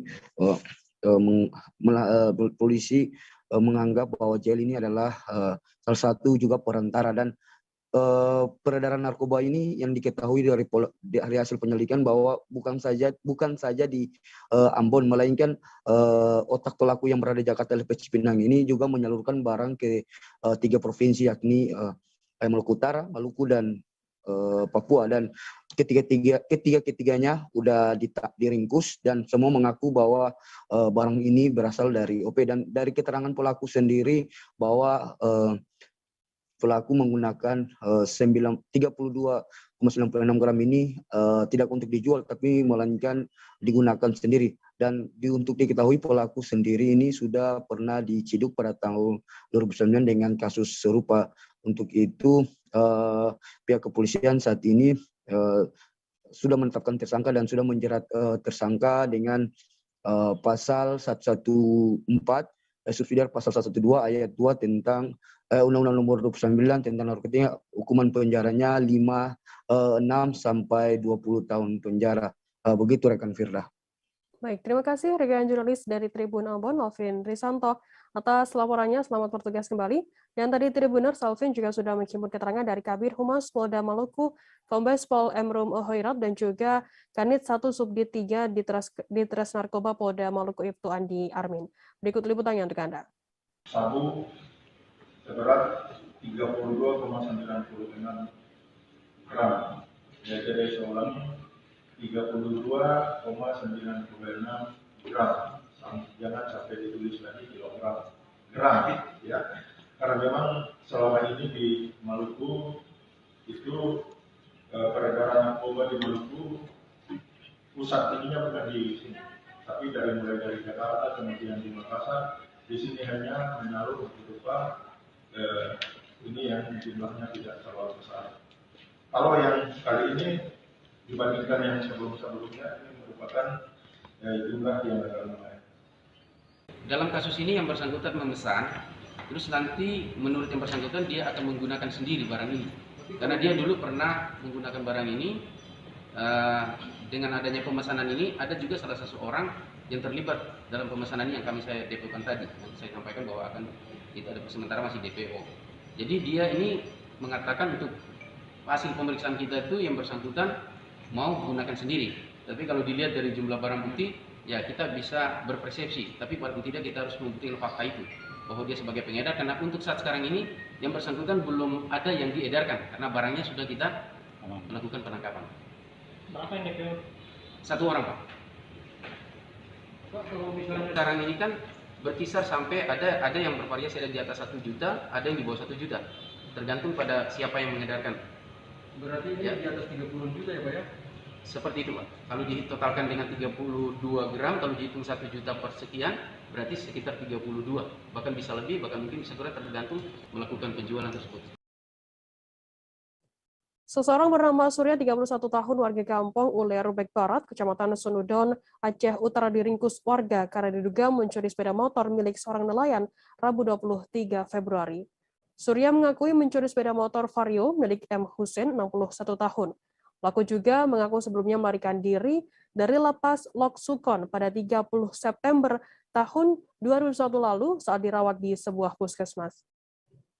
Informasi lebih lengkapnya akan disampaikan oleh rekan jurnalis kami dari Serambi News Indonesia, ada Jafarudin yang akan melaporkannya. Silakan laporan Anda, Jafar. Baik, rekan Firda dapat kami laporkan kemarin tanggal 23 Februari 2022, warga di Desa Ule Rubek Barat, Kecamatan Sunudon, Kabupaten Aceh Utara, Provinsi Aceh, menangkap seorang pria warga desa setempat bernama Surya, yang merupakan narapidana Lembaga Pemasyarakatan kelas 2B Lok Sukon Aceh Utara. Karena terlibat dalam kasus pencurian sepeda motor milik warga setempat pada 13 Januari 2022. Setelah kejadian tersebut, pencurian tersebut, narapidana ini atau Surya ini menghilang dari desa tersebut. Tapi kemarin setelah memang pulang kembali, setelah diketahui warga, kemudian Setelah ditangkap kemudian diserahkan ke polisi. Belakangan setelah polisi melakukan proses penyelidikan, diketahuilah bahwa Surya ini adalah kabur dari Lembaga Pemasyarakatan kelas 2B Luk Sukun pada saat dirawat di Puskesmas Kecamatan Luk Sukun pada 30 September 2021 karena dia pada saat itu mengalami sesak. Ternyata pada saat dirawat tersebut, Surya ini kabur, kemudian terlibat dalam pencurian. Setelah kejadian tersebut, kemudian setelah hasil proses penyelidikan, diketahui bahwa ini adalah narapidana, kemudian penyidik dari Polsek Sendun membawa kembali si Surya tersebut ke Lembaga Pemasyarakatan kelas 2 Luk Sukun untuk kembali menjalani pidana yang tersisa karena belum selesai menjalani dalam kasus penggelapan. Sebelumnya Majelis Pengadilan Negeri Luk Sukun Kabupaten Aceh Utara itu menghukum Surya ini dengan hukuman 2 tahun penjara karena terlibat kasus penggelapan beberapa sepeda motor. Nah, untuk saat ini juga dapat dilaporkan Firda bahwa Polsek Senudun sedang melakukan proses penyelidikan terhadap kasus baru yang kembali menjerat si Surya tersebut. Namun saat ini polisi masih terus mengumpulkan keterangan dan barang bukti kemana barang bukti yang dicuri sepeda motor berupa Vario tersebut dijual oleh Surya ke tempat lain. Nah, saat ini selain daripada mengumpulkan jumlah keterangan juga sedang mencari barang bukti untuk proses penyelidikan kasus tersebut. Demikian, Firda. Baik, terima kasih rekan jurnalis dari Serambi News Indonesia, Jafar atas laporannya. Selamat bertugas kembali. Kita beralih ke informasi selanjutnya, Saudara. Dinas Pertanian Kota Bogor dan Lions Club menebar benih ikan di Danau Situ Gede, Kelurahan Situ Gede, Kecamatan Bogor Barat, Kota Bogor. Dalam penebaran benih kali ini, Dinas Pertanian Kota Bogor bekerja sama dengan Lions Club untuk kegiatan sosial dan cinta lingkungan. Selain itu, ada pula kegiatan vaksin dan donor darah untuk masyarakat. Informasi lebih lengkapnya mengetahui untuk bagaimana pelaksanaan dari kegiatan masyarakat ini, kami sudah tersambung dengan jurnalis dari Tribun Bogor, ada Reynaldi yang akan melaporkannya. Silakan, Rey, laporan Anda. Ya, baik, Firda. Jadi pada hari Kamis tanggal 24 Februari 2022 kemarin itu pemerintah Kota Bogor bersama Lion Club menebar benih ikan di Danau Situ Gede yang tepatnya berada di Kelurahan Situ Gede, Kecamatan Bogor Barat, Kota Bogor, Jawa Barat.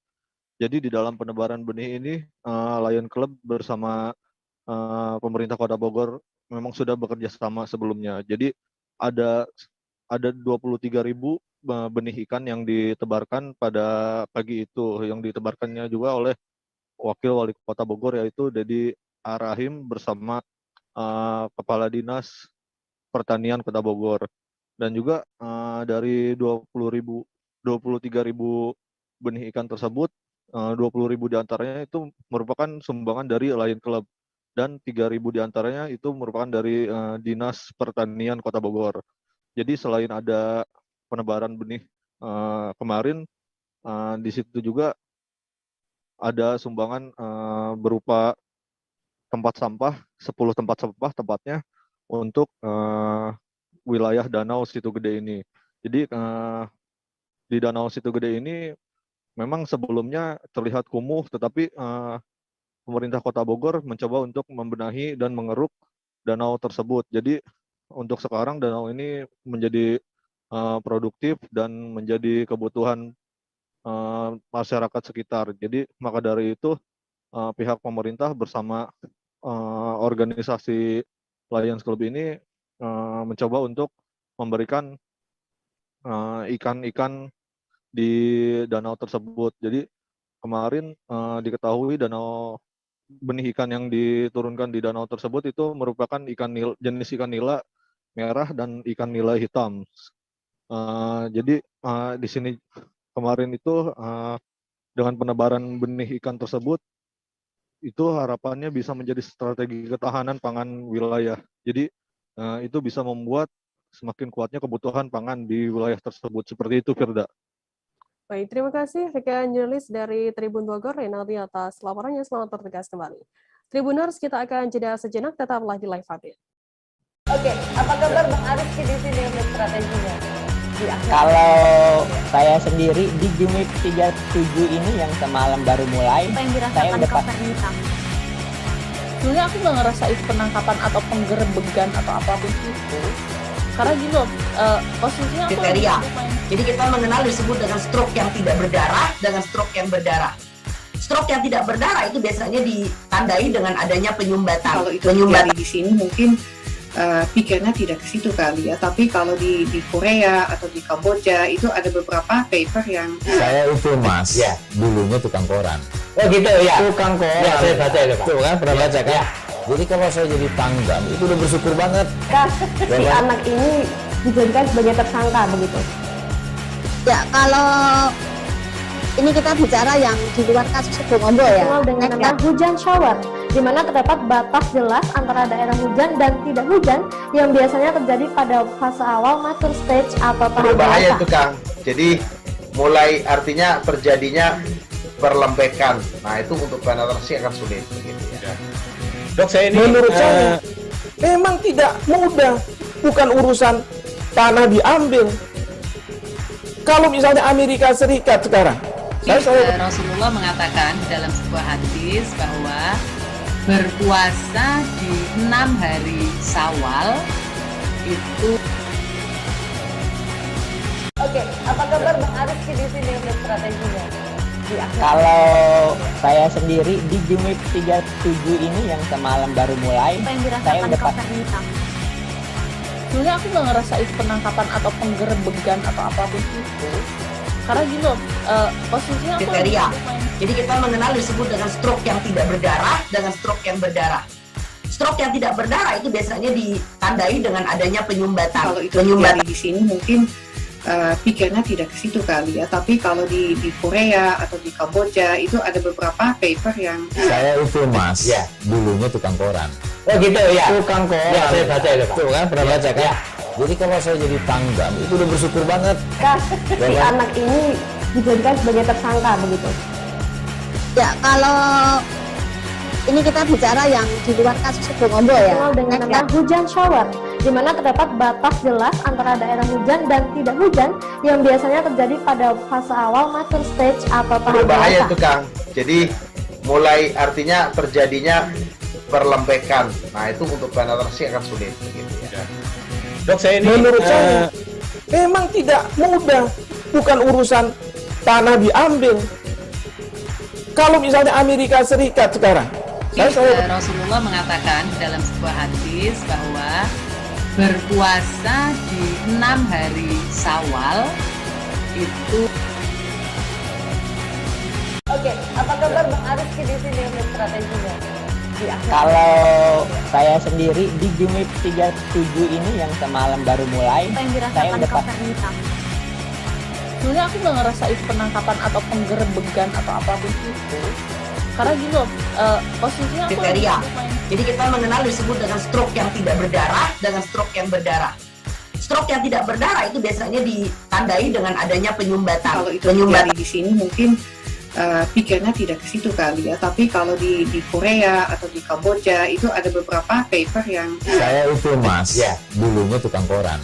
Oh gitu ya. Tukang koran. Ya, saya baca itu Pak. Tuh kan pernah baca kan? Ya. Jadi kalau saya jadi tanggam itu udah bersyukur banget. Si anak ini dijadikan sebagai tersangka begitu.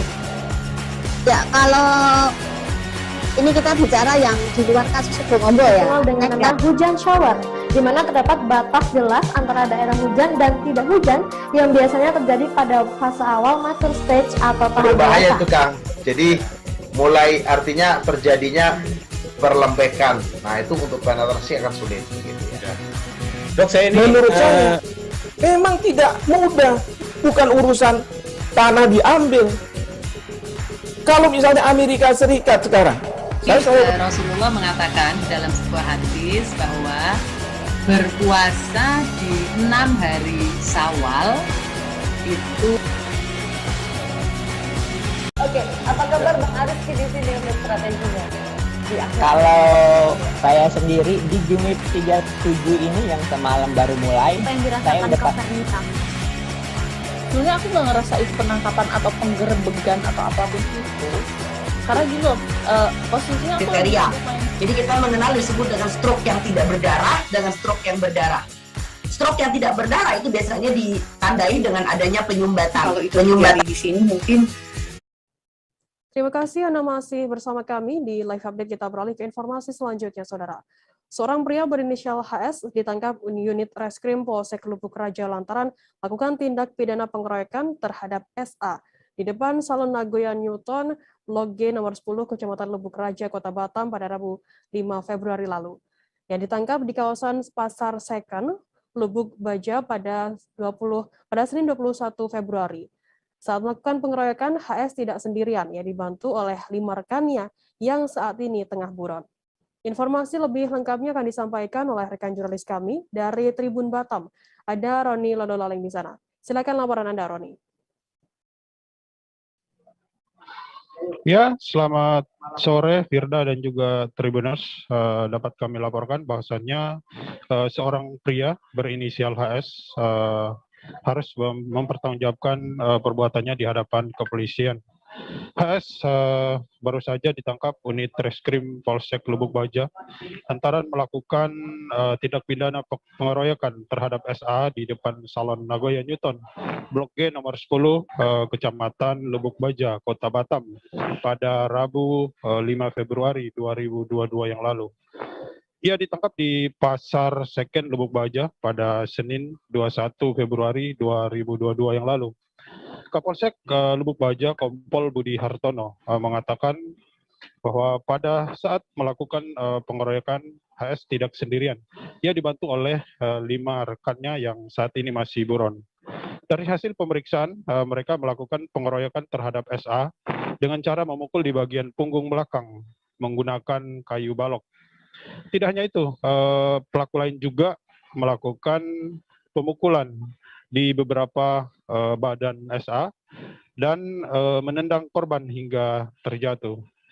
Budi menjelaskan dengan adanya kejadian tersebut, sontak warga di sekitar langsung datang dan meleraikan perkelahian tersebut, sehingga korban langsung bisa menyelamatkan diri. Sementara pelaku lain langsung melarikan diri pada saat bersamaan. Adapun motif pelaku HS melakukan pengeroyokan kepada korban dikarenakan karena tersangka HS tidak terima diusir oleh korban yang saat itu meminta uang setelah ngamen di depan ruko korban. Budi mengungkapkan bahwa pada saat itu pelaku HS juga dalam pengaruh minuman alkohol ya, ataupun ngelem begitu. Pelaku HS dijerat dengan pasal 170 ayat 1 KUH Pidana dengan ancaman hukuman di atas 5 tahun penjara. Demikian Firda.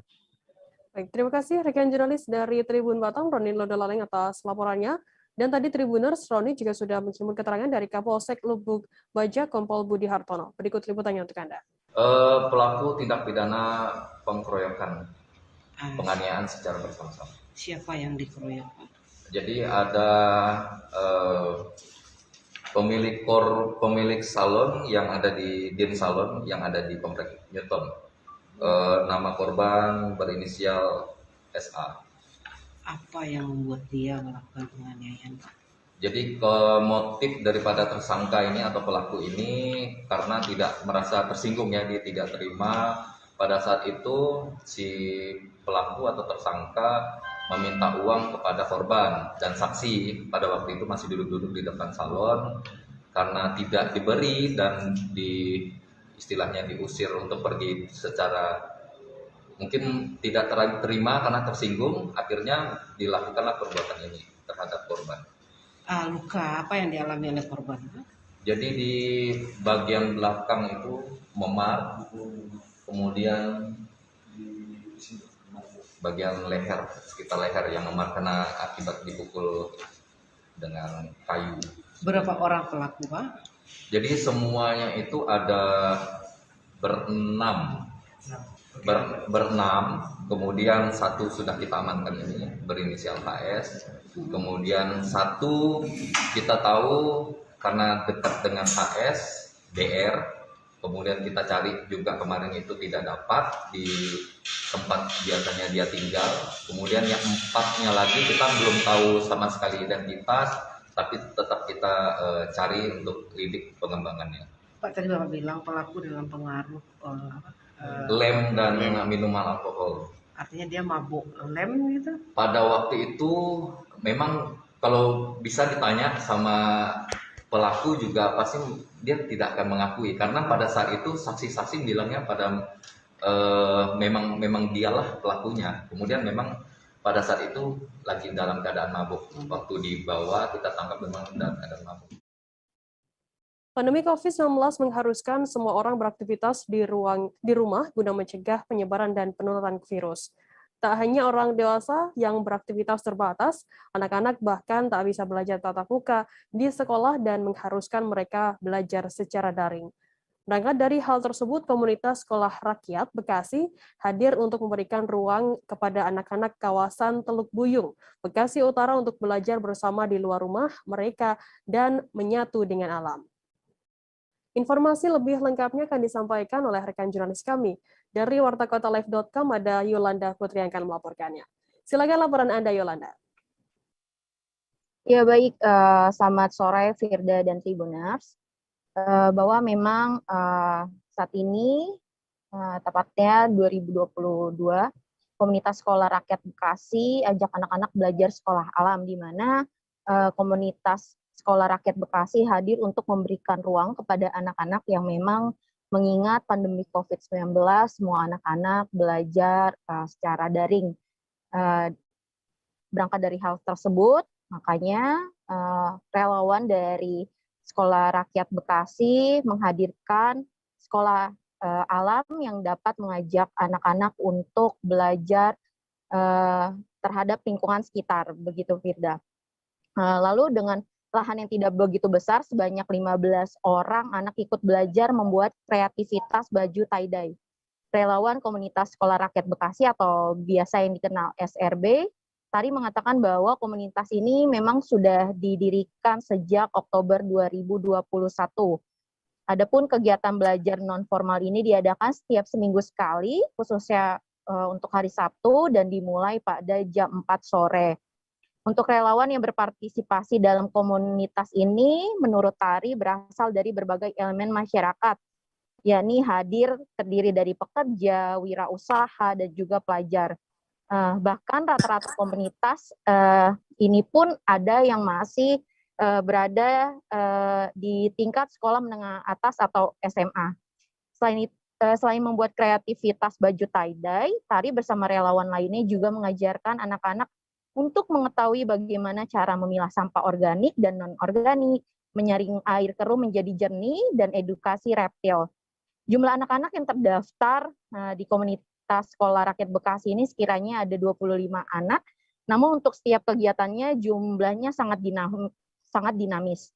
Biaya yang dikeluarkan untuk kegiatan belajar di komunitas ini pun berasal dari usaha para relawan yang membuat sistem pre-order baju dan juga tas. Kendati demikian, Tari saat ini juga bersama relawan lainnya sedang membangun rumah baca apung yang dimananya akan menjadi tempat lebih baik untuk anak-anak di Sekolah Rakyat Bekasi. Pantauan di lokasi, memang sejumlah anak-anak sangat antusias untuk mengikuti kegiatan belajar membuat baju tie-dye, salah satunya yakni Fani. Ia sangat senang belajar di SRB sebab kegiatan belajar di sekolahnya hanya secara daring. Hampir 15 orang anak-anak itu duduk rapi di pondasi rumah baca apung yang baru akan dibangun. Relawan lainnya pun nampak sangat semangat mengajarkan anak-anak membuat baju tie-dye dan membawa baju putih bersih serta peralatan lainnya. Dengan senyum yang sumringah, anak-anak di kawasan Teluk Buyung ini mengikuti setiap arahan yang diberikan para relawan, saling bercengkrama dan tertawa satu sama lain, membuat belajar di tepi sawah ini terasa sangat asik. Begitu, Firda. Baik, terima kasih rekan jurnalis dari wartakotalive.com Yolanda Putri atas laporannya. Dan tadi Tribuners, Yolanda juga sudah menghimpun keterangan dari pihak terkait. Berikut liputannya untuk Anda. gimana anak-anak online ya, kejahatan gadget. Apalagi kan sosial media yang lagi tren ini TikTok ya. Iya. TikTok itu lagi meningkat banget. Daripada terus-terusan main gadget, lebih baik mengisi waktu luang di hari Sabtu ini. Di hari Sabtu ini. Mengisi waktu luangnya di sekolah orientasi. Iya, berarti ini diadainnya setiap seminggu sekali, Kak? Seminggu sekali. Betul. Seminggu sekali setiap hari Sabtu. Sabtu sore jam 4. Jam 4 sampai maghrib lah ya, sampai maghrib. Lanjut lagi nanti habis bisa lanjut lagi sampai jam 8:30. 8:30. Nanti kayak hari ini kan prakteknya lebih ke alam, membuat kreativitas. Berarti nanti setelah maghrib itu pembelajaran menulis, membaca atau seperti apa?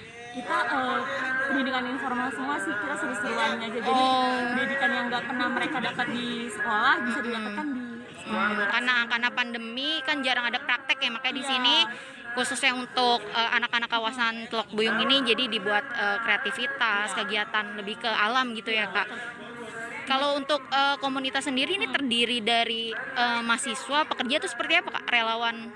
Untuk relawannya sendiri ya, untuk relawannya ini kita dari berbagai macam elemen masyarakat ya, jadi ada yang dari pekerja, wirausaha, dan juga pelajar. Sekedar informasi mungkin ya, kalau mungkin bisa dilihat rata-rata mungkin komunitas-komunitas kayak gini kebanyakan dari mahasiswa ataupun pekerja, dan ternyata di sekolah rakyat Bekasi ini salah satu relawannya ada yang masih sekolah menengah atas, masih ada yang pelajar juga. Pelajar juga, oke. Jadi ini terbuka buat siapa saja yang memang ingin mengikuti, berpartisipasi dalam kegiatan menghibur anak-anak di sini ya, Kak. Berarti kegiatan ini kan tadi ada membuat tie-dye, terus apa aja, Kak? Biasanya mewarnai, terus apa lagi biasanya? Kita banyak banget sih, kayak memfiltrasi air menjadi jernih. Berwisata sambil memancing terasa menyenangkan ketika dilakukan bersama keluarga. Ada satu tempat pemancingan baru yang juga dibuka untuk destinasi wisata nih Tribuners. Tempat tersebut bernama Villa Pemancingan Raja yang letaknya ada di Tanjung Bintang, Kota Bandar Lampung. Wisata ini belum banyak yang tahu sebab baru soft opening kali ini. Nah, untuk mengetahui bagaimana deskripsi dari wisata yang baru ini, kami sudah tersambung dengan jurnalis dari Tribun Lampung, ada Agustina Suryati di sana. Silakan laporan Anda, Agustina. Ya, baik, terima kasih rekan Firda. Baik, ini saya akan melaporkan bagaimana kondisi yang ada di Villa Pemancingan Raja ya, Tribuners. Jadi Tribuners bisa jadikan ini sebagai rekomendasi destinasi wisata khususnya bagi warga Kota Bandar Lampung ya. Jadi Villa Pemancingan Raja ini belum lama dibuka. Jadi baru soft opening pada bulan Januari lalu ya, tahun 2022. Jadi di Villa Pemancingan Raja ini dia menyediakan fasilitas berupa pemancingan, lalu ada restoran, kantin, dan juga spot foto, serta ada villa juga. Jadi selain bisa memancing, jadi wisatawan bisa bersuah foto di sana dan juga bisa bersantai di sebuah cottage ya, juga bisa makan di kantin. Jadi bagi Tribuners yang ingin tahu berapa tiket masuknya, itu tiket masuknya dibanderol sekira 10.000 ya untuk sekali masuk. Lalu untuk bagi wisatawan yang ingin mancing, di situ dihargai 40.000 per 3 jam ya. Jadi wisatawan bisa sepuasnya mancing di situ selama 3 jam, itu tidak dihitung per kilonya, bergantung berapa banyak jenis ikan yang didapat. Selain itu, ikan yang didapat juga bisa langsung dimasak di dapur yang ada dekat pemancingan tersebut. Jadi wisatawan tidak perlu membayar makanannya lagi, hanya perlu membayar biaya bumbu dan juga hanya membayar nasinya saja. Jadi di sela-sela kegiatan memancing tersebut, jadi apabila ada keluarga yang datang ke Villa Pemancingan Raja ini, anak-anak bisa bermain di sekitaran, lalu mungkin ibunya atau saudaranya bisa berfoto-foto di atas atau di bagian bawah itu ada spot foto berupa perahu-perahuan ya. Jadi selain itu juga bisa menyewa tempat tersebut untuk dijadikan lokasi kegiatan untuk sekadar berkumpul, melakukan reunian dan sebagainya. Di situ juga terdapat karaoke, dibanderol harga sekira Rp10.000 ya. Lalu di situ juga ada beberapa macam cottage ya. Di situ cottage-nya seperti rumah Lombok. Jadi bisa di booking, direservasi ya. Jadi di situ rencana saat akan diadakan grand opening itu akan ditambahkan lagi destinasi-destinasi wisata yang ada di tempat tersebut. Demikian, Firda. Baik, terima kasih rekan jurnalis dari Tribun Lampung Agustina Suryati atas laporannya. Selamat bertugas kembali. Kita beralih ke Jakarta, saudara. Kebun Raya Bogor menjadi salah satu lokasi yang tepat bagi Anda yang ingin mencari destinasi wisata bernuansa alam terbuka yang tidak jauh dari kota Jakarta. Suasananya yang sejuk dan rindang dengan hijaunya pepohonan menjadikan Kebun Raya Bogor sebagai salah satu ruang yang tepat untuk menghirup udara segar. Jalan-jalan di Kebun Raya Bogor bisa menjadi pilihan menarik untuk melepas kejenuhan setelah beraktivitas sehari. Informasi lebih lengkapnya akan disampaikan oleh rekan jurnalis kami dari Tribun Jakarta, ada Pebi Adeliana di sana. Silakan laporan Anda, Pebi. Halo, Firda. Halo. Ya, silakan laporan Anda, Pebi.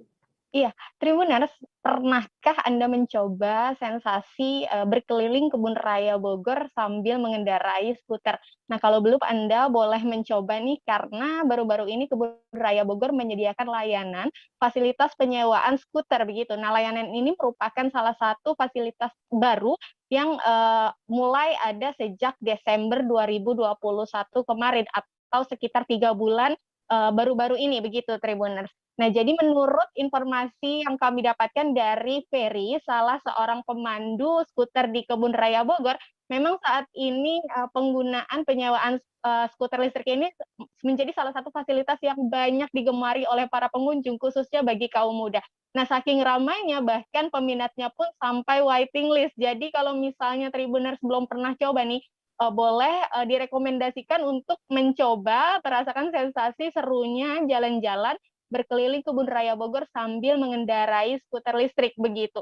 Nah, untuk harga penyewaannya sendiri, Anda bisa membayar seharga Rp40.000 untuk bisa menikmati jalan-jalan menggunakan 1 unit skuter listrik begitu selama 30 menit dengan mengunjungi rute-rute atau destinasi menarik yang ada di Kebun Raya Bogor. Misalnya seperti mengunjungi Taman Kaktus atau Taman Meksiko begitu.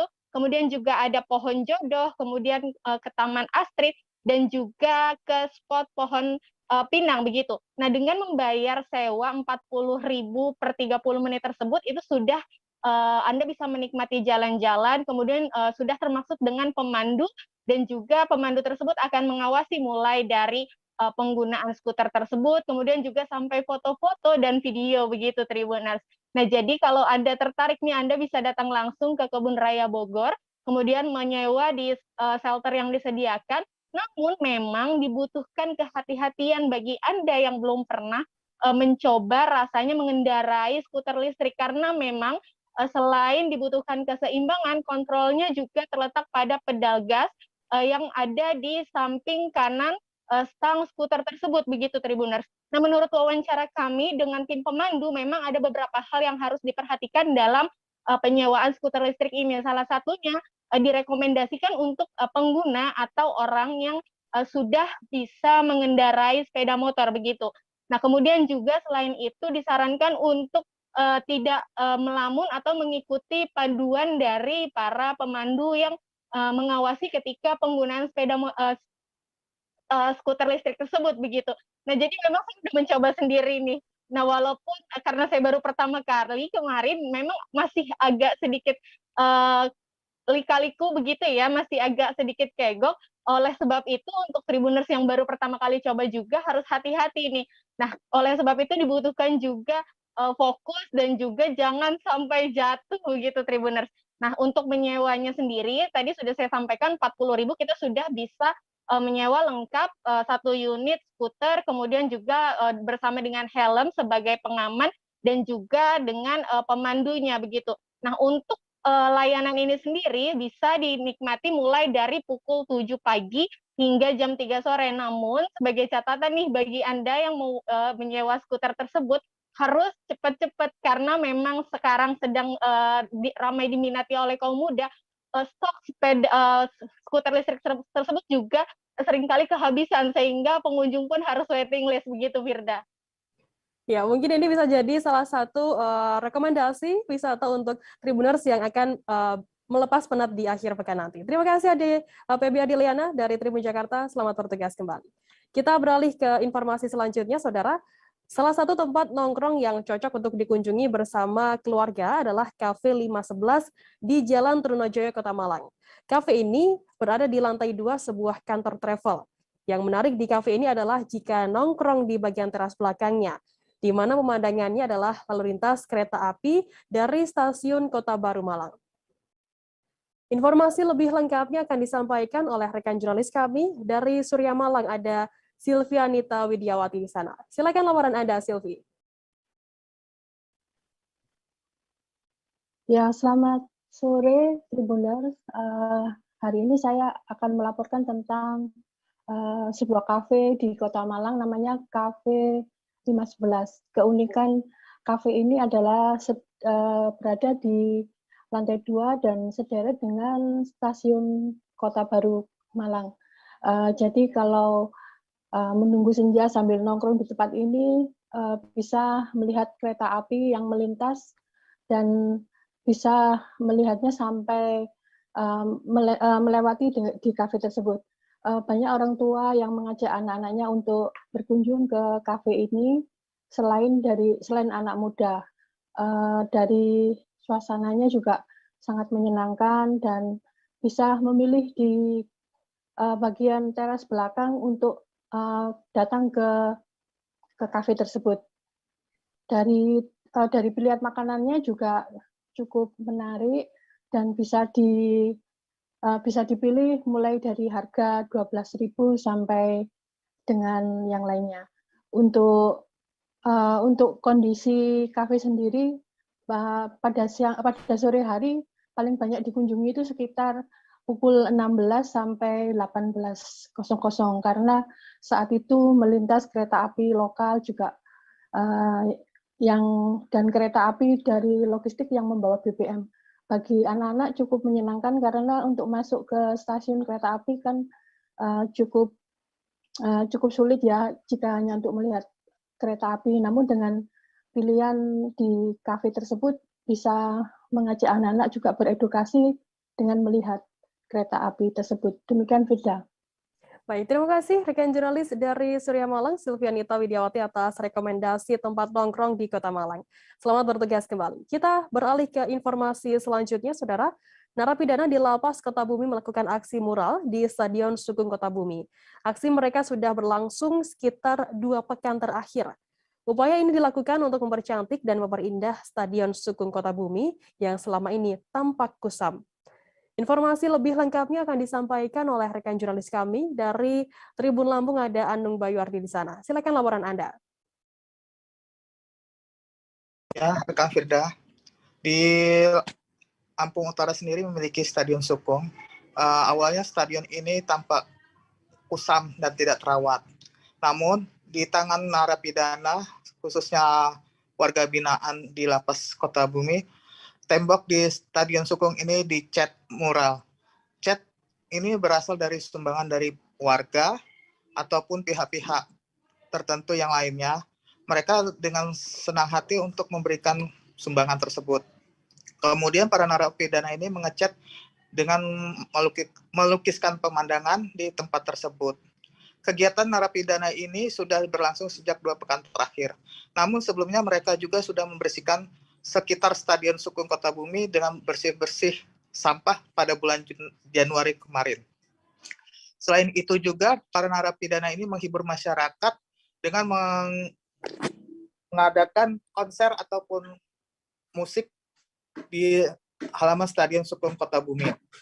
Gerakan ini menurut Kalapas Endang Lintang sebagai sarana edukasi untuk narapidana yang dimana nantinya mereka akan kembali ke masyarakat. Tentunya dengan kembali ke masyarakat mereka memiliki kemampuan untuk bekerja sehingga mereka dapat mengaplikasikannya ke tempatnya nantinya. Demikian rekan Firda. Baik, terima kasih rekan jurnalis dari Tribun Lampung Anung Bayardi atas laporannya, dan tadi Tribuners Anung Bayardi juga sudah menghimpun keterangan dari Kalapas Kota Bumi Endang Lintang. Berikut liputannya untuk Anda. Baik, jadi kita tahu bahwa lembaga pemasyarakatan itu adalah tempat pembina warga binaan pemasyarakatan, mengembalikan mereka kepada masyarakat. Nah, kita dalam rangka pembinaan ini kita sudah melakukan pembinaan terhadap mereka, dan mereka sudah mempunyai keahlian-keahlian yang keahlian-keahlian ini sekarang kita ingin Lapas Kota Bumi ini menjadi lapas pertama kali untuk mendorong lapas itu go public. Jadi lapas sekarang keluar menyentuh masyarakat.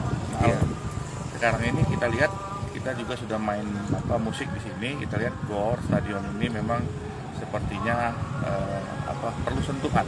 Oleh karena itu, alhamdulillah banyak masyarakat yang peduli dengan menyumbang cat, menyumbang ini. Nah, makanya cat dan yang diberikan oleh masyarakat ini kita buatkan mural di sini, lukisan-lukisan agar supaya stadion ini menjadi indah. Karena stadion ini, Stadion Lampung Utara ini tempat masyarakat hukum.